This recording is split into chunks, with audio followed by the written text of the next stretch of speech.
live, but we are live on the wrong stream. Damn it.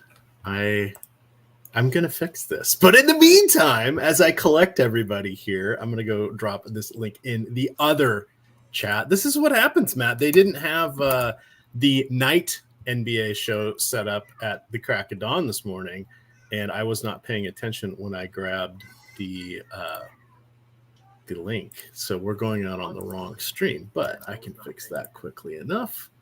Let's just do this live here. Wrong link, your old pal. There we go. So we'll give everybody just a moment to come on in here, but we can get some of the business out of the way because, of course, this is going out onto our podcast feed as well. So we have all kinds of content now. This is the I think they were calling it the sports equinox or something like that. I saw that talked about on TV or on Twitter the other day. So it was actually a lot of fun because when in looking at that, we see that there's college football, there's NBA, there's NHL, there's NASCAR. Golf swing season still going. MMA, although they're not, they're probably fighting somewhere this weekend, but DFS is next weekend. This is pretty crazy. It's what a time to be alive. Far cry from 2020 when we were watching marbles roll down hills and people play video games. Oh, and even better, simulated video games that we were cheering for. This is so much better. I'm happy we're here now. It's funny because outside of like live sports or just sports in general, it does seem like, obviously minus anyone who had any health problems or anything like that like COVID life was pretty nice. Not going to lie. Outside of no sports again, that really, really sucked, but it allowed the proverbial you to do things that you probably would not have done otherwise. Yeah, I'm glad that's hopefully in the rear view mirror and we don't have to worry about it anymore. Now I'm going to retweet this as well because I got the right link for the tweet, but this is why I'm not allowed to have nice things. Mm-hmm. This is bad. And I went to bed late last night because I was watching basketball. It was like midnight. I was up at 5 this morning. I've already written my article, just waiting for the editing team to take a peek at that. We've got college football coming up after us here. I'm going to have to take a nap. Thank God my Washington Huskies don't. I think they kick off at 7 or 7:30 tonight. Last weekend, it was a 10:30 kickoff. It didn't get off till 10:50 because the game before it went late. Halftime, I took the dog out at about 12:15 a.m. and we came back in and she went to go say, okay, she went and waited for her breakfast food because she had been asleep for so long. She thought it was morning. It's like, no, buddy, we got to do this again. Yeah. So I was up till 2 a.m. This old guy can't handle that. But we've got a lot of fun today. We've got some good stuff on the slate, and we will jump into that. So let me see. There we go. We got people piling in here. Thank you, everybody, for your patience. It is one of those things that I can't be allowed to do things. But let's get into the games. So 7 games tonight, Matt. We have quite a few teams on back-to-backs as well as 3 and 4s. But the important thing to remember on the back-to-backs tonight, it's the first time we're seeing it. So who knows exactly what we're going to see. But I have a feeling we could get I don't think people are like out of shape or anything like that, but we could see maybe some relaxed minutes for some of the players. But that would be Chicago, Cleveland, Detroit, Memphis, Miami, New York, Toronto, and Utah, all played on Friday. Most of them also played on Wednesday. As we go through game by game, I'll call out those specific teams that are on 3 and 4s. And then Philadelphia is playing tonight as well as tomorrow. They will be back. They're in Toronto tonight. They'll be back in Philadelphia tomorrow hosting the Portland Trailblazers. But let's get on to the fun here. The first game we have is the New York Knicks at the New Orleans Pelicans, back-to-back and 3 and 4 for the Knicks, who won last night in Atlanta, 126-120. We saw Mitchell Robinson played 38 minutes. Surprised his fouls held out for that long. You had Randall and Barrett each played 34. Brunson played 33. Tom Thibodeau runs everybody into the ground. No worries there. Nothing to really report for the Pellies, who will be hosting this game as slight 3-point favorites. Take us through our first game here. Is this a remember me situation for Julius Randle? Oh, forgot about that for a second. A lot of he had what, 1 or 2 years there. He was good there though. Yeah, I think he only played 1 year there. It was not much. As far as this game goes from a DFS fantasy perspective, there isn't a ton that stands out to me. So as you talked about, this slate is kind of, there's some goods and there's some bad. So on the bad side, you're right. We've got back-to-backs for the first time all season, 3 and 4s starting, all that stuff. A bunch of team are on 3s and 4s. On the other hand, though, we only have a 7-game slate. So we haven't had one of those either. We've either had double digits or 2-game slate. So nice to kind of find that sweet spot where we only have 7 games. That said, this Knicks Pelicans game, again, we don't have our tools updated and all that stuff yet, so things will change. From a 30,000 foot view, there isn't anyone that stands out right now as a guy I think you have to roster, a la a Daron Sharp last night, presuming he was starting. The thing that is interesting about this game, though, is there aren't any crazy high totals tonight. This game has the actually second highest total on the slate. You expect it to be close, real competitive. Not the highest scoring of games, but not really low scoring either. So in a vacuum, I don't think the plays in this game are quote unquote bad plays. It's just no one stands out to me. So from the New Orleans side, you've got all their guys healthy, right? You've got Zion healthy, Ingram healthy, McCollum healthy, J-Val healthy. So they're not too expensive, but they're not too cheap either. And then similar situation with the Knicks. You've got Randall and Brunson as the 2 top dogs. And then you've got a bunch of ancillary pieces, which are kind of priced fairly. So to be honest, nothing stands out to me right now in this game. How about you? That's kind of the way it goes. And as I was writing up the run sheet and doing the article, it was kind of, you sort of fall into that trope of back-to-backs, 3 and 4 rest. But then you balance it out by saying, well, it's early in the season, so they shouldn't be tired. But then you say, well, is it early in the season and they don't really have their sea legs, right? So it's sort of your mileage may vary, as they used to say once upon a time, with all of the old car commercials here. It's one of those where this is going to be an interesting puzzle tonight. And you called it out well. We went from the barest minimum 2-game slates to the massive 11 and 12-game slates. Now we finally got that sweet spot right in the dead center. We love the 6 to 8s, even 5 to 8s, and we got 7 here. So that's nice. The other thing that's kind of interesting is the super duper stars aren't really on this slate. Right. We're looking at Joel Embiid as pretty much the only player that's going to have a median fantasy point projection of 50. We've got, we'll talk about Durant. We got Donovan Mitchell lay down a 70 burger last night after not doing anything for the first half of the first quarter. We're back. It's pure chaos. So in looking at this particular game, you're absolutely right. Nothing in particular stands out. I was trying to look and see if we had any decent lines on a Julius Randle double-double. So I've been looking at a lot of double-double wagers here because they were a little bit inefficient for a couple days. It doesn't seem like they are now. Hat tip to you, Mr. Duran, who is the king of rebounds. But it's one of those where I don't see a ton in this one.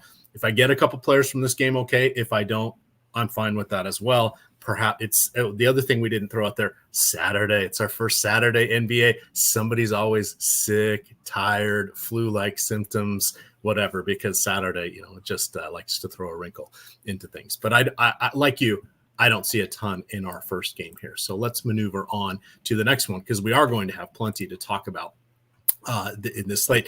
I do want to remind everybody one way you can get free Stochastic content is by going to stochastic.com/avatar, download the Stochastic avatar, upload that to your DFS site of choice, finish top 3 in any contest, no chops, top 3, first, second, or third, no mega ties, and send a screenshot showing that Stochastic avatar to Stochastic HOF there on Twitter. And you will be eligible to pick a 1-month package at Stochastic. I would probably take that NFL Max Sims package. That would be the one I would go after. But if you're into basketball, we've got that too. We've got the basketball sim package. So a lot of fun, good way to get in some free content and just, identify other gamers that are using the stochastic projections. Alrighty, game number 2 here. The other thing about tonight's slate is games are very front loaded, right? Everything tipping off in the first hour, and then we got a 2-hour window until that Utah and Phoenix game go off. So it'll, it's going to be some wild pinball scoring there, and then things are going to peter out for a little bit. Don't start counting your currently winnings because there's still going to be one full game and a lot of PMR left. We've got Chicago in Detroit. Chicago Bulls 1-point favorites. Right now we have Zach LaVine is questionable with a sore back. We'll have to see what's going on there. Back-to-back for the Bulls, 3-4. Last night they beat Toronto in overtime, 104-103 in Chicago. DeMar DeRozan played 41 minutes. Vooch and Kobe White played 40 each. Zach had 38 and Caruso had 32 off the bench. This is also a back-to-back for Detroit and a 3-4. They won in Charlotte last night, 111-99. Isaiah Stewart played 36 minutes and Jalen Duren played 35. Burks, I think, had 30 or 32 off the bench here. This game's a little more intriguing to me just because I half expect Zach to be out tonight. He's someone that he does play on back-to-backs, but he is forever dinged up. Yeah, and it's early in the season, so I just don't think he's going to play. That opens up opportunities. I mean, Kobe White played 1 million minutes last night, but this is now going to get him field goal attempts. Is DeSumo still backing them in the mix there? What do you like here from the Bulls side? Let's assume that LaVine is out just to have some fun analyzing this one. So a couple things here. We are getting to the games that are a little bit more interesting. I'm glad you brought up just the schedule, though, and how you have that late game that's a couple hours after, because that late game has probably the most important player on the slate, which is another reason why I'm not as interested in like the New Orleans spend-ups, because they don't look nearly as good as Durant does. And that's just, what we have to deal with on tonight's slate. Excuse me.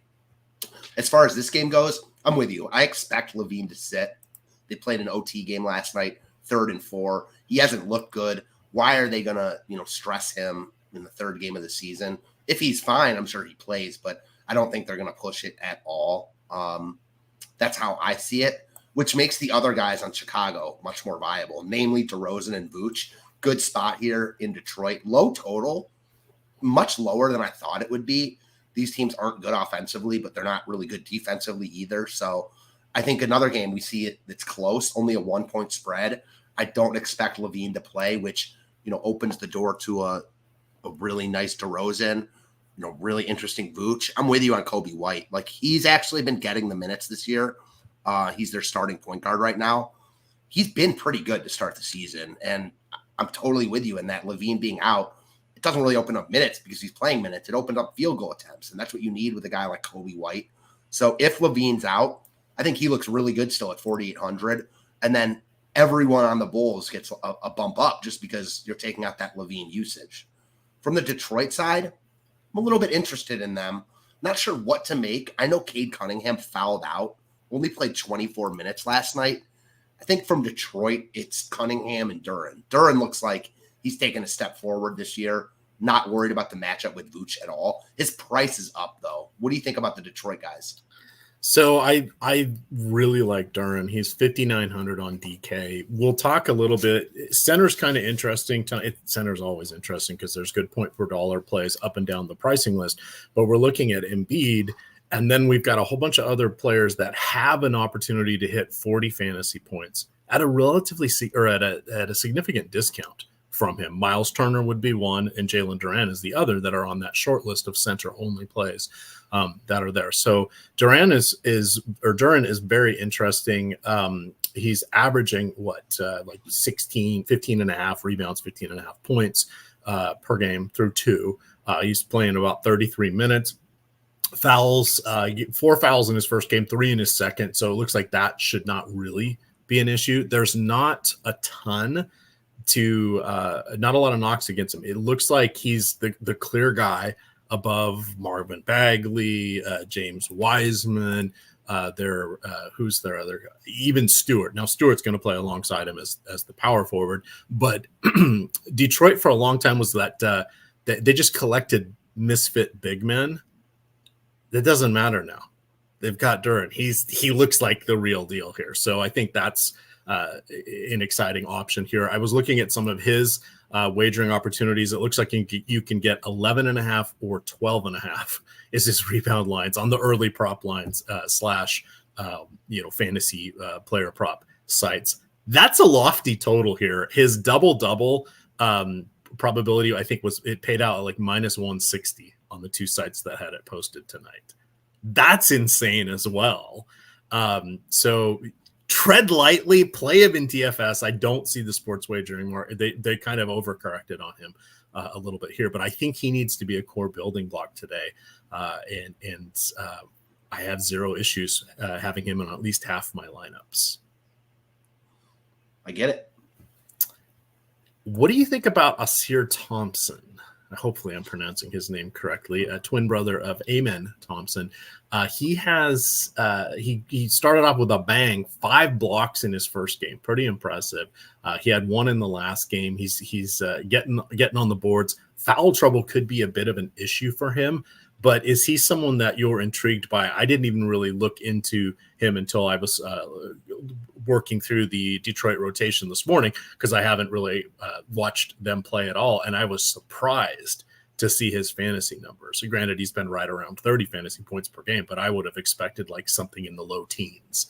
So is this a flash in the pan or a sign of things to come, do you think? Fun fact, both Asar and Amen Thompson have the same middle name, XLNC for excellence. So save that in your baggie for trivia night. So I think he's a fine filler piece. Like, he's not a guy I'm building around at all, but he's good. There's a reason he was a lottery pick. He's playing around 30 minutes per night, a little bit under. He's been productive from a fantasy perspective. Certainly not a guy I'm like right now running to roster. I'd like plenty of pieces from this game more than him, especially that he's basically the same price as Duren. That said, like, there's always something to be said for the unknown. Like, he's really good and he's 5,600. Is there a chance that in a month he's consistently 6,500? Yeah, I don't think that's going to be the case, but that's the appeal for me with guys like that. All right, Curtis, don't be a hater. The blocks. It's all about the blocks at 3 points each. Go blue. How about some sign stealing stuff? Just got to tweak, Curtis there. Let's go on to our third game. This is the final 7:00 game. It is the Memphis Grizzlies, favored by a bucket in our nation's capital, taking on the Wizards.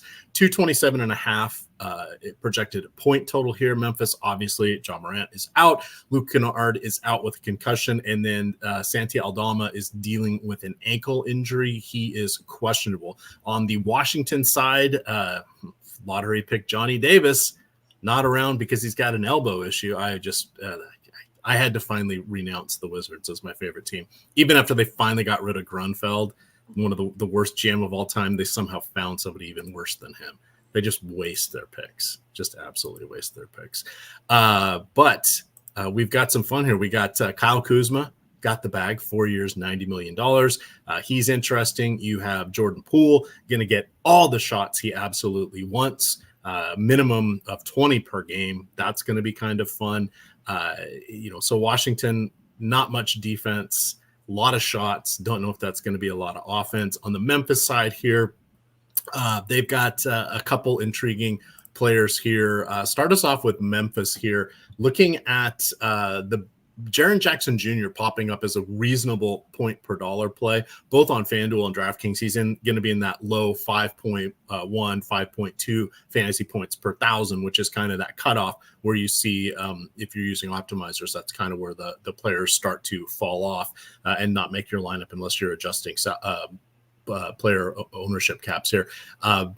Dichotomy of outcomes there for Jackson. 27 fantasy points in his first one, 40 in his second one. He is the reigning defensive player of the year. I have an inordinate amount of love watching him play, but he breaks your heart from a fantasy perspective from time to time. How do you feel about him and anybody else on Memphis? I love Jaren Jackson here. I like this game a lot. Our tool is just updated. We have him second in our boom bust tool. It makes sense. He's too cheap. I like Mobley. I like Evan Mobley slightly more today because he's even cheaper. Yesterday they were the exact same price. I like them the same. Today I like them both a lot. If I had to choose, Mobley would be my preferred option, but I think they're both core building blocks. Jackson is still just too cheap without Morant in the lineup, considering that Steven Adams and Brandon Clark are also out and he has to play center. So I know Tillman's eaten up a lot of that, like that 5 position playing time, but I think it's like a combination of him and Jackson kind of spreading out their roles. Just Tillman's also in play, and I'll get to him in a second. But as far as Jaren Jackson goes, you mentioned it. He wasn't good on opening night. Didn't shoot the ball, and when he did, he didn't shoot it well. Bounced back last night despite getting into foul trouble, which is, typical Jaren Jackson. I can't get away from this matchup, though. He faced Denver and Jokic last night, and then a big front court of Zion and J-Val on opening night. Those are not the easiest spots in the world. Now you get like a Daniel Gafford-led front court. I like Jaren Jackson a lot. And that also pivots to Xavier Tillman, who has played really well. He's 4,800, so he's not like really, really cheap. But is he? Yeah, he's 4,800, right? Oh, no, he's 5,300. But he's averaging 41 DraftKings points per game. Again, we're not playing him because of that, but he does a little bit of everything. He boards, he scores a little bit. He's productive in the peripherals. So I think Tillman's also a look. His price has gotten a little higher while Jackson's has stayed stagnant, though. So I do prefer Jackson as my top piece. But Memphis looks good here. Washington is not good, specifically on the defensive end. I think Jackson, Tillman, Desmond Bane, even with his price jump, looks good. Memphis looks like one of the best spots on the slate. I agree. And the Washington defense had a slight resurgence when they had their new coach came over, but since then they've regressed. The team concept worked for a little while, but they don't have a good rim protector or a stopper, and their on the ball defense is lacking as well, which all of a sudden means, wow, we're going to be in trouble because we can't stop the opposing teams at any level of the offense. Let me upload my FanDuel projections here so I can see how they're going to shake out. On the Washington side of things, let's get to that. I did notice that Tyus Jones had he's up to 6,400 on DraftKings, or pardon me, on FanDuel. Now, in the first game, he was at 5,700. So that's quite a jump for him. That's probably appropriate. The downside is that he's really going to need to get up into the low 30s for minutes to probably pay that number off. I don't know that he gets there. I think they have enough guards in Washington. He's going to be somewhere between 28 and 32 most nights. He's almost priced out to me on FanDuel. You have for just $700 more, you can get to Jordan Poole. I think that's the way to go on the FanDuel side. For DraftKings here, it is, let's get rid of Memphis. It is going to be Kuzma and Denny Abdia are the two that pop. So we have different players on both sides, and that's why it's important to understand different salaries, roster constraints, scoring systems, etc., because there are dramatic differences between Denny Abdia at 5,300 small forward, power forward eligibility on DK, and then same eligibility, but 6,000 all of a sudden on FanDuel. That gets him just down enough that he's not going to, he gets him a little tougher to get there because he's at 4.8 points per thousand.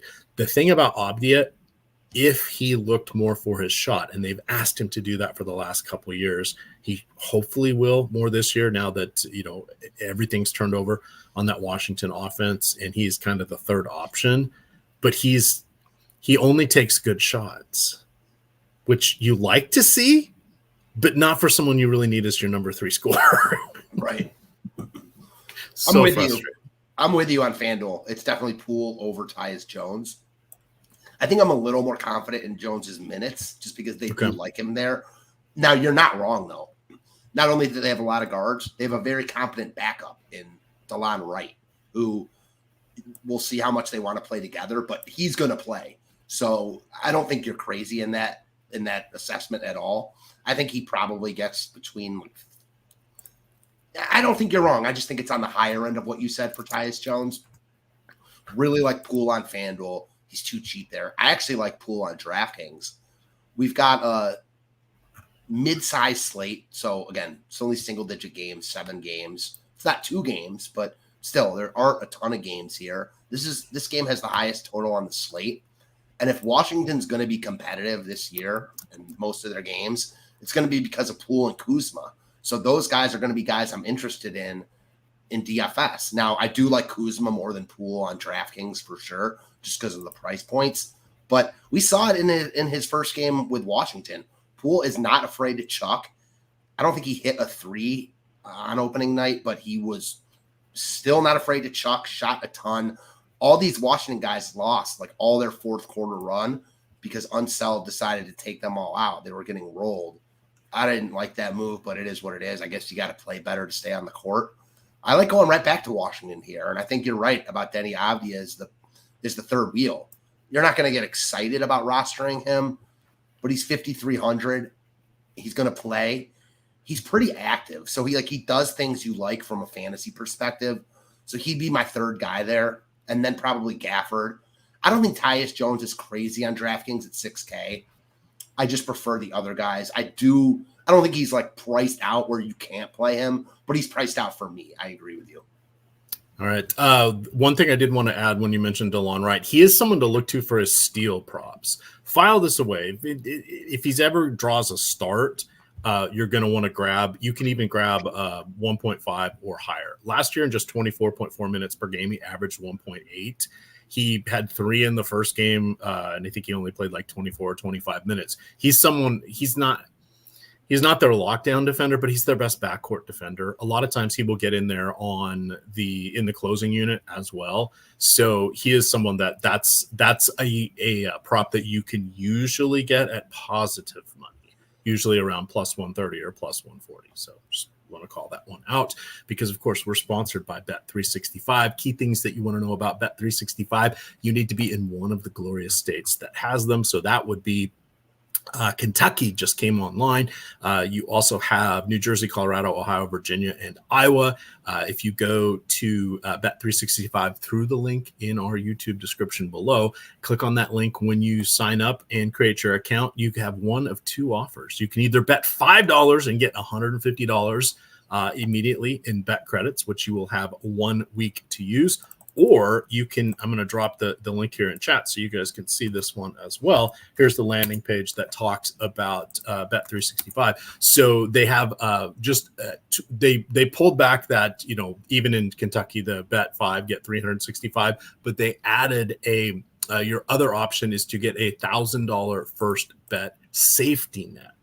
So essentially what that means is you can bet up to $1,000 on your first wager. If you lose, they will give you that amount back in bet credits. And you're only going to have a week to use them, but you will get that in bet credits. So those, I think, are about the same kind of deal. If you have a high level of risk tolerance, a little more disposable income, maybe you want to roll that dice on the that $1,000 opportunity. You want the sure thing, bet 5, get 150, you're off and running.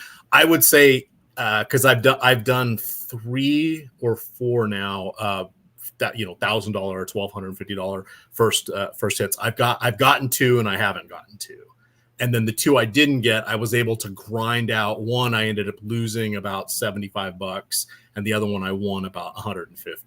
So at the end of the day, you're kind of like, maybe I take that 150. I have the sure thing in hand, and I'm not playing from, oh boy, I just went out over my skis for $1,000, and then I have to use these bet credits in the next week. Yikes, pressure is on. So those are the 2 different deals that you have there. But check that out. That is Bet365. If you or anyone you know has a gambling issue, please call or text 1-800-GAMBLER. The legal age for sports wagering in most states is 21. In Kentucky, it is 18. On to game number 4. This is one of our 7:30 games. It's the Indiana Pacers, 3-point underdogs in Cleveland, taking on the Cavs. 225 implied point total here. Tyrese Halliburton missed practice yesterday with an illness. He's listed as questionable. My guess is he probably goes today. We'll know that information in plenty of time. On the Cleveland side, you're still without Jarrett Allen. He's dealing with a bruised ankle. Darius Garland did not play last night. He's dealing with the sore hamstring. He didn't play last night. That means it's a back-to-back. It's also a 3-4. The Cavs lost a heartbreaker, 108-105 to OKC. They don't have to travel. They're still at home again tonight, but Donovan Mitchell had played 42 minutes. Max Strus played 38. Mobley played 34, and Karis LeVert had 31 off the bench. What do you like in this matchup? Because I think this is some point per dollar plays are going to be here for us. I totally agree. It's just really hard to speak on right now because we don't know the statuses of. Look, let's assume that Halliburton is in, and let's assume Garland's out again. Okay, I'm with that. I think that's the most reasonable assumption. So if Halliburton's in, 2 guys from Indiana I like a lot. Halliburton himself, and then Miles Turner, who is just way too cheap on DraftKings at 6,400 for a matchup with a Jarrett Allen-less Cavs team. Mobley is great defensively, but Miles Turner is still like an NBA prototypical center. He's bigger. He's going to be able to do a lot of things here. So Miles Turner is my favorite piece of Indy for sure. He looks like he's actually coming in with a ton of leverage too. So he's probably my favorite tournament play on the slate if the slate started right now. And then Halliburton is just really freaking good. He's also coming in with a ton of leverage. Now, won't be surprised if Halliburton's numbers take a little bit of a step back this year with Bruce Brown there, the emergence of Benedict Mathurin. So, again, not going to be shocked if Halliburton's overall numbers are a little bit less than they were last year, or a little bit worse, if you will. That said, he's also probably going to be more efficient. His assists might pick up. The team around him is better, so that actually might help him. Those are the 2 guys I'm looking at from Indiana. It's not a great spot on paper for the Pacers, but I think you can look at those 2 guys in basically any format. Yeah, basically that's going to be the same answer on FanDuel. They're not jumping out as point per dollar plays, but those are the top 2. If we turn it around and look at the Cleveland side, Mobley looks really good. Donovan Mitchell, again, I think he ended up with the best fantasy score yesterday. I know he cleared 70 fantasy points on both DraftKings and FanDuel. What did he get? 44, 45 regular points. I'm on the wrong page. But he is up there at a lofty salary point. Does he get lightning in a bottle again? I'm not sure. He scored 43 points in 42 minutes, 27 field goal attempts. We know he's going to get 20, 25 easy. That's going to happen in a lot of games with Garland. Without Garland, he's got a good chance of going above 24 field goal attempts per game. So that the volume is there. He, in his first 2 games, he has 7 steals and 3 blocks. That is not going to be sustainable, but it does show that he can contribute in the categories that can really get you over that 50 fantasy point threshold, which is something that is key. He is probably my 3rd favorite play amongst the top high dollar players, but he is someone I think we need to consider. If Garland is in, that sort of dampens our interest in Max Strus, Karis LeVert, etc. Mobley's going to be fine either way. He usually doesn't see a lot more or much of an increase in minutes when Jarrett Allen is out, but he does not have to battle him for touches in the paint or rebounds, which helps his efficiencies. So that's how he gets there. I like these guys all from if they come in my lineup, I'm fine. It's going to be a different collection of players on both DraftKings or FanDuel. But as Matt said, Garland is going to be a big swing here. Right now, we're projecting him to be in just because we need placeholders, and he's only questionable. So we'll usually project somebody in if they're questionable. But if he comes out, we should see some of these fantasy point ratios get up. I really like Mobley here. Watched a bunch of I was going to say, this is your team. Tell, do you got any insights here, my friend? So Mobley has started out pretty slowly. He was awful in the first game. He only had 15 DraftKings points at half yesterday. he really turned it on in the second half. You could just see his motor and his just overall aggressiveness pick up considerably. Doesn't mean that it's going to stay like that tonight, but love that. I kind of like that they're on a back-to-back here after that loss. Indiana is a team that we've for years picked on with opposing big men. I don't see that changing this year. Mobley's still only 7,300. He's right there as like one of my favorite plays on the slate. All right, 3 games to go here, and then you're going to get at 11 o'clock college football live before lock. You're going to get special guest, special host, Greg Ehrenberg, I believe, if I read the schedule correctly, is filling in for Ben Raza. You're still going to get Matt Gajeski, who, of course, will be carrying the mail. And don't sleep on Greg. He's going to throw out just as many interesting bet options as Ben Raza does, because Greg is quite the handicapper these days, utilizing all of the different tools here at Stochastic and sister site Odd Shopper. Our next game here is Philadelphia at Toronto. Sixers are favored by 4, 216.5 implied point total. Obviously, James Harden is out. That is going to be tomorrow's problem because he's still in Philadelphia. We'll see what happens then. Toronto, this is a back-to-back and 3 and 4 for them. They lost in Chicago last night in overtime. Siakam played 41 minutes. Scotty Barnes 39. Dennis Schroeder played 35, and Gary Trent had 36 off the bench. Anunoby left with cramping or dehydration, so I've got him listed as general soreness. I would expect he plays today unless he actually did strain a calf or something. I couldn't find any news on that when I was looking at this at the crack of dawn this morning. But this is an interesting one here because you get the two Cameroonians taking each other to task here. You've got Embiid and Siakam. What do you like in this one? And does it shock you to know that the last 6 times that Embiid has played Toronto, he has been below 50 fantasy points 4 of the 6 times? No, that doesn't surprise me at all. And the punchline, that's an arbitrary number because he's averaging like 48.9. But the point being, he's been buoyed by like a 60 fantasy point game and a 58 fantasy point game. And the rest are like, we could see Miles Turner get there. We could see Duren get there. It might be perspective. Yeah, I love that perspective. You might see a little bit different of a Toronto team, no Nick Nurse now, changing their style of play, etc. I'm with you, I think. I don't know exactly how you feel, but there is no one from this game that I think is the guy you need to roster. Embiid's obviously the best piece of Philly, but you said Mitchell's your 3rd favorite high-priced guy. Embiid is my 3rd favorite high-priced guy behind Durant and Mitchell, assuming that Garland's out. I don't really want to spend 10-7 on Embiid here. You certainly can. I mean, I presume he bounces back from a mediocre performance in Milwaukee on opening night, but you mentioned it. He hasn't been great against Toronto historically. No Harden helps him from a DFS perspective, but it also just weakens this team. More attention can be placed on Embiid. I'm like out on Philly here. I don't really want much to do with them in this spot. And I feel similarly about Toronto unless OG misses. I think even if OG plays, you can probably look at Scotty Barnes, but I like him more if OG's out. My interest in Scotty Barnes just stems from kind of what we talked about with Osar Thompson. Obviously, Barnes is more proven, but he's been really, really good to start the year. Am I buying it completely? No.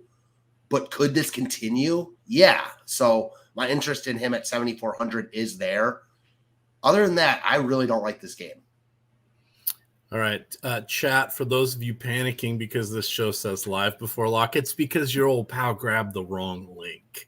There will be NBA Live before lock tonight at 6 o'clock, breaking it all down. And by that point, we should have all of the injury reports. So tune back in for that. But the strategy shows for NBA still have a lot of value because it teaches you how to read slates.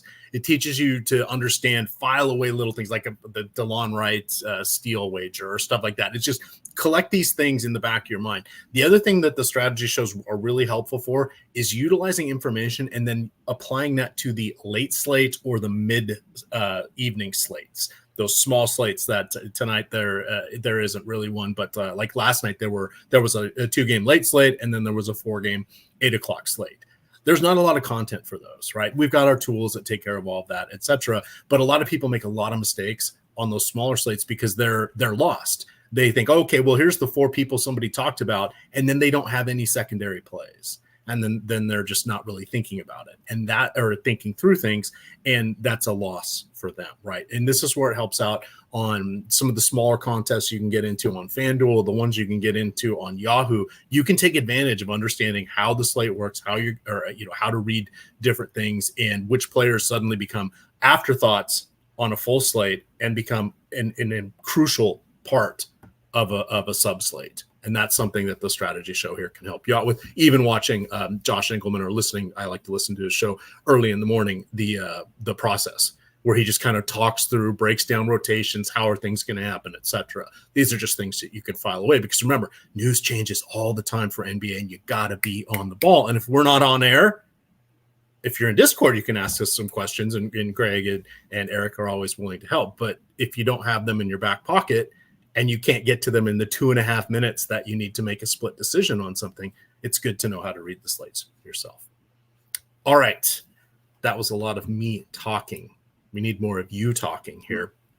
Anything else you want to mention for this game, other than that they're kind of okay if Anunoby is out? Slight uptick for the other 4 that played heavy minutes last night. Yeah, lowest total on the slate. Yeah, I think you just said it right. All righty. We got 2 more to go here. The Miami Heat at the Minnesota Timberwolves. Richardson obviously out with his foot issue, probably not back for a couple games.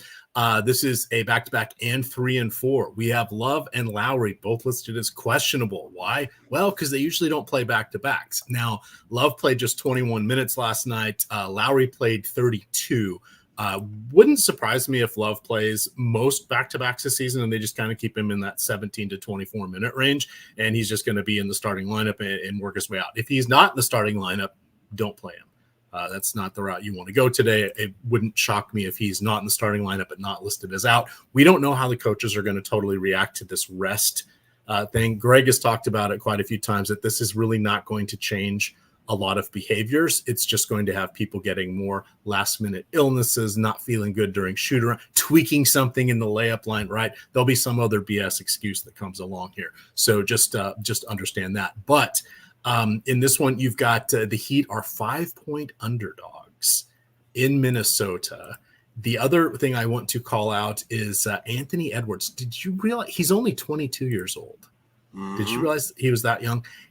I thought he was more like 24. He is coming off a personal best 14 rebounds in the first game, and he had 27 field goal attempts as well. That is the 5th highest of his career. Last year, he averaged 20 and a half field goal attempts per game. Karl Anthony Towns was around 15. It's not going to be this year. It's probably not going to be next year, but Anthony Edwards is going to challenge for the scoring title in his mid-20s. I have confidence in that. How do you feel now that I've sort of set up Minnesota? Let's start with the home team. How are you feeling about Minnesota tonight? Man, this line is fishy as hell. Like, it kind of makes me think Butler or something's going to sit. I know that I don't like to read too much into that, but why is Minnesota a 5-point favorite over Miami? I get it. It's at home. That's like what Denver was favored over Miami in the finals last year. So that doesn't really make sense to me. It actually makes me like Minnesota here. Like, why is that line so big? From a DFS perspective, man, there isn't much on Love. Like, I agree with your point on Love. My counter would be they just don't have guys this year. I talked about this with Greg last night, and we saw this 100% eye to eye. This team was reliant on getting Dame. Not just because they needed him, but also because they expected it to happen. Like, they let Strus walk. They let Gabe Vincent walk. They didn't make any other moves for basically anyone of substance. So Love isn't the same guy as Max Strus, but he can shoot, and he can do some of the things that Strus did. So they need Love. I would be kind of surprised if he doesn't start. I'm with you, though. I think, like, on these back-to-backs, he probably plays 20-ish minutes, depending on the game flow. He was still productive last night, even only playing 21 minutes. And he's at a price tag where I think you can still play him. Weird. You've got 2 different kind of revenges here with Love and Butler going back to Minnesota. So if you they both may be sitting. That's the beauty of it. Right. To be honest, like, I just don't see a ton from Miami that I love. And the Minnesota side is kind of what I talked about with New Orleans. They're all healthy. They're all priced appropriately. Ant is a guy you can roster on any slate based on what you said. Like his upside on a game-to-game basis is going to be super high, but his floor is also going to be pretty low just because they have Karl Anthony Towns. Like Towns is not the player everyone wanted him to be, but he's still really good offensively and is going to need and want the ball. So that doesn't help Edwards. You've got other pieces there like Mike Conley. It's not like Edwards is going to be bringing up the ball the entire time. So it would be Edwards for me. It's just hard to get there at that price point, and nothing stands out for me from this game as of right now. And that's kind of evident in our tools. Like Hero is the only guy from Miami popping a little bit. Vice versa, it's Towns from Minnesota. Like I don't hate Bam here at 7,700, but I like Miles Turner just as much, and he's 1,300 cheaper. And I think that 77 is just a hard price tag for him. So I don't think these guys are bad plays. No one stands out to me on either side, though. Do you see it similarly? Yeah, so here are the things that I looked at. One, let's see who's in and who's out for Miami. Sure. If everybody's in, all right, then Jimmy Butler's definitely in play. And Bam's going to be in play. If some people are out, other people are going to get elevated. We'll have to figure that out. From the Minnesota side, we know what we're getting here with their rotation.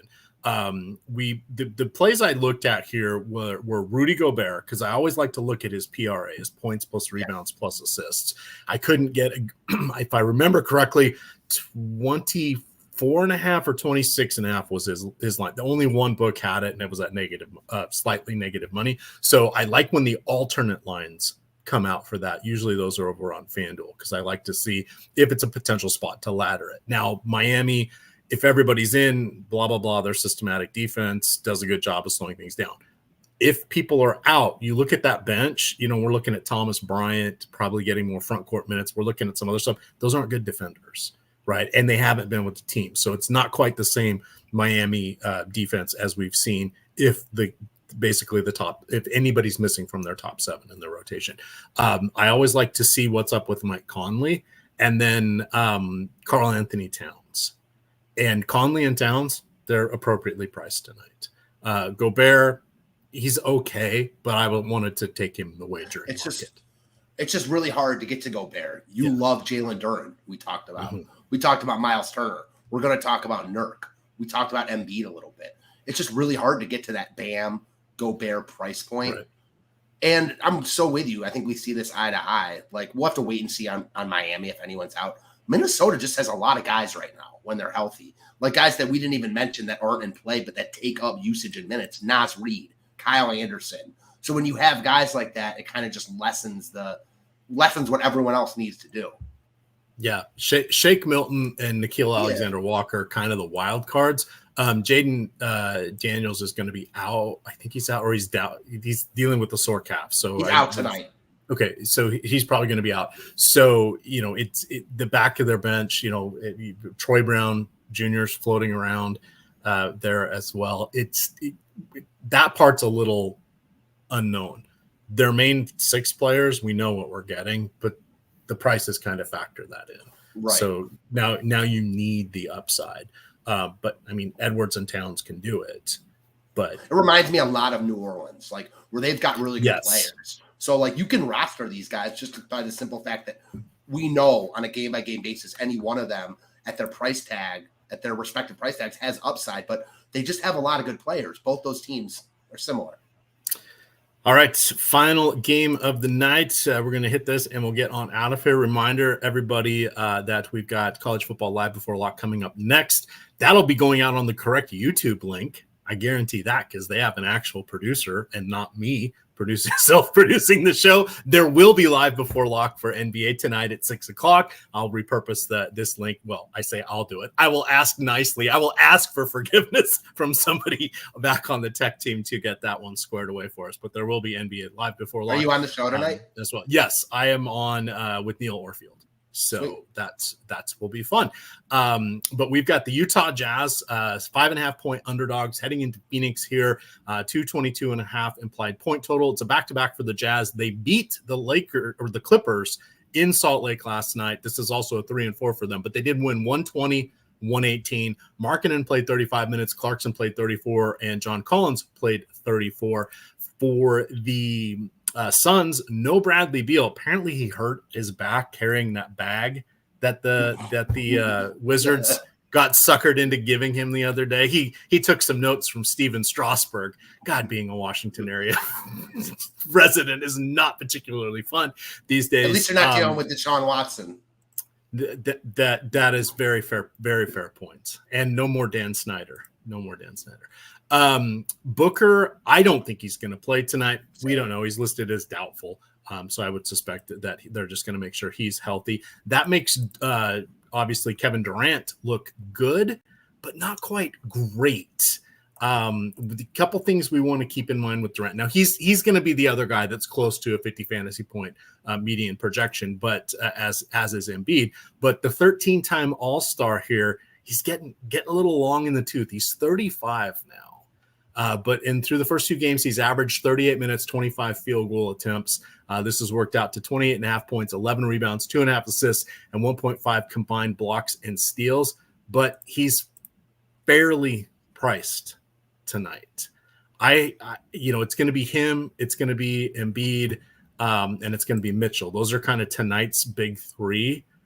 Can you rank those and then give the rest of the analysis on both teams for this game, and we'll get out of here? I do think you can poke holes in like the case for all 3 guys you mentioned. Yeah. It does sound like I like Durant slightly more than you do, just because, yeah, he's more expensive than he was last slate when those guys missed, but I still think he's too cheap for this spot against a not great defensive team in Utah. He's going to need to carry the load. There's more concern here now that like he's older, if he starts off slow, like, are they going to just watch his minutes, etc.? But just from a pure what I think happened standpoint, I'm going to go Durant 1, probably Mitchell 2, Embiid 3, and a lot of that is pricing. I think you could really mix and match that order however you want. If you told me you had Embiid 1, I wouldn't argue that at all.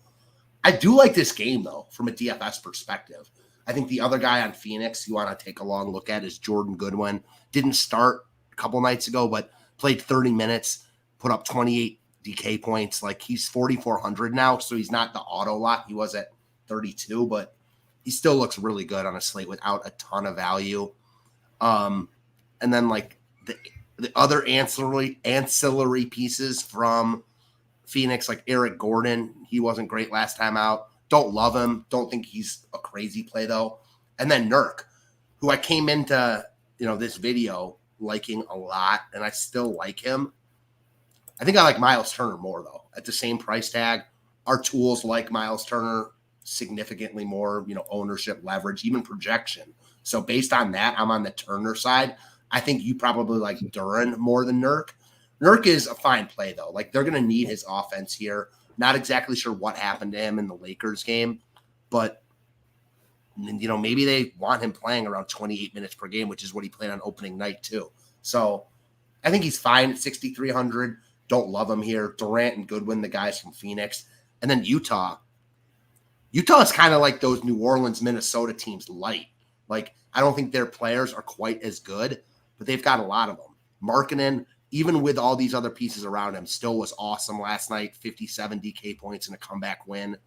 You've now got John Collins in the mix. I think he's eating into Walker Kessler a little bit. Jordan Clarkson, who's been really good. Talen Horton-Tucker. I like this game from a DFS perspective, but the only guys that like stand out are the 2 Phoenix guys, Goodwin and Durant. I like Utah. They're just dealing with a lot of bodies. Yeah, I would say I think projections are a little bit light on John Collins. He's going to have more of a resurgence. He was kind of relegated to being an afterthought the last season and a half with Atlanta. And I think that's something that he's going to be closer to a 30 fantasy point per minute player. If he's playing over 30 minutes per game, which is what he has to start, 34 and 31, I love him here. I'm with you. I think that's a guy that's probably slipping through the cracks a little bit because I don't think projection systems have him playing that many minutes. Yeah. Yeah. And I think to your point, it obviously Walker Kessler, didn't go out and kick ass the last couple games, he had one hell of a rookie year. He's got a lot to kind of live up to. If he takes a little step back, let's not beat him up too much for that. It looks like the thing about Collins, and like, just sorry to interrupt you. I agree with you. It's like, we know that he's got good offensive game in him. And like, those are the guys you want to target. New situation. Like, we know that, if he can get the minutes and the usage, that he will be good from a fantasy perspective. I like that call a lot. Yeah, this Lauri Markkanen last year, Bojan Bogdanovic last year. That's John Collins this year. I love it. But with that, we're going to get on out of here, guys. Don't forget College Football Live Before Lock coming up next, and we will have NBA Live Before Lock at 6 o'clock tonight.